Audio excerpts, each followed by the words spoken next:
அனைவருக்கும் எஸ்பி ஸ்லோகாஸின் இனிய வணக்கம். நமக்கு கவசம் போல பாதுகாப்பு அளிக்கக்கூடிய கிருஷ்ண கவச ஸ்தோத்திரத்தை இந்த பதிவில் நாம் பார்க்கலாம். ஸ்ரீ கிருஷ்ண கவசம். ஸ்ரீ குருப்யோ நமஹ.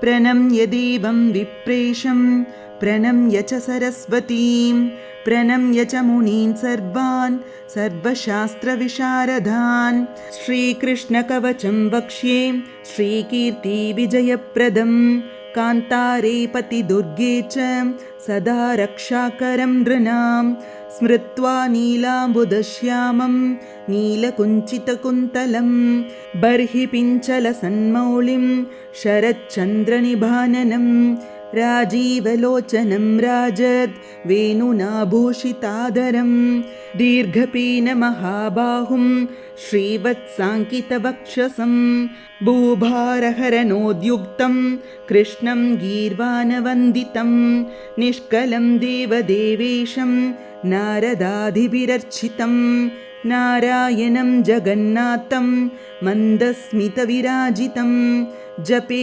देवमिमं भक्त्या मन्त्रं सर्वार्थसिद्धये सर्वदोषहरं पुण्यं सकलव्याधिनाशनं वसुदेवसुतः पातु मूर्धानं मम सर्वदा ललाटं देवकीसूनुः भ्रूयुग्मं नन्दनन्दनः नयनौ पूतनाहन्ता नासां शकटमर्दनः यमलार्जुनहृत्कर्णौ कपोलौ नगमर्दनः दन्तान् गोपालकः पातु जिह्वां हैयङ्गवीनधृत् ओष्ठं धेनुकचित्पायाधरं केशिनाशनः चिबुकं पातु गोविन्दो बलदेवानुजो मुखम् अक्रूरसहितकण्ठं कक्षौ दन्तिवरान्तकः भुजौ चानूरहारीर्मे करौ कंसनिषूदनः वक्षो लक्ष्मीपतिः पातु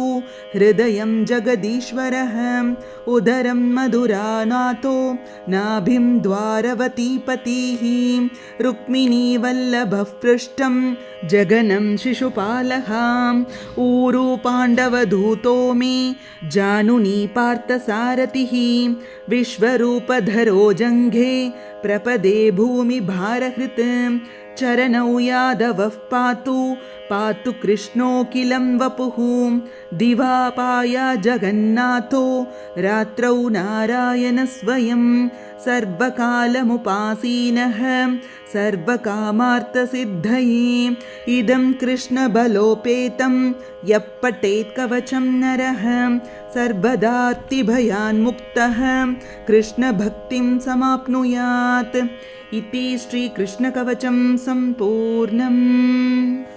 सर्वं श्रीकृष्णार्पणमस्तु. हरिः ओं. श्रीगुरुभ्यो नमः. हरिः ओं. இது போன்ற ஸ்லோகங்களுக்கும் ஆன்மீக விஷயங்களுக்கும் மறக்காம நம்ம சேனலை சப்ஸ்கிரைப் பண்ணிக்கோங்க. நல்லதே நடக்கட்டும், நன்மையே பிறக்கட்டும். நன்றி, வணக்கம்.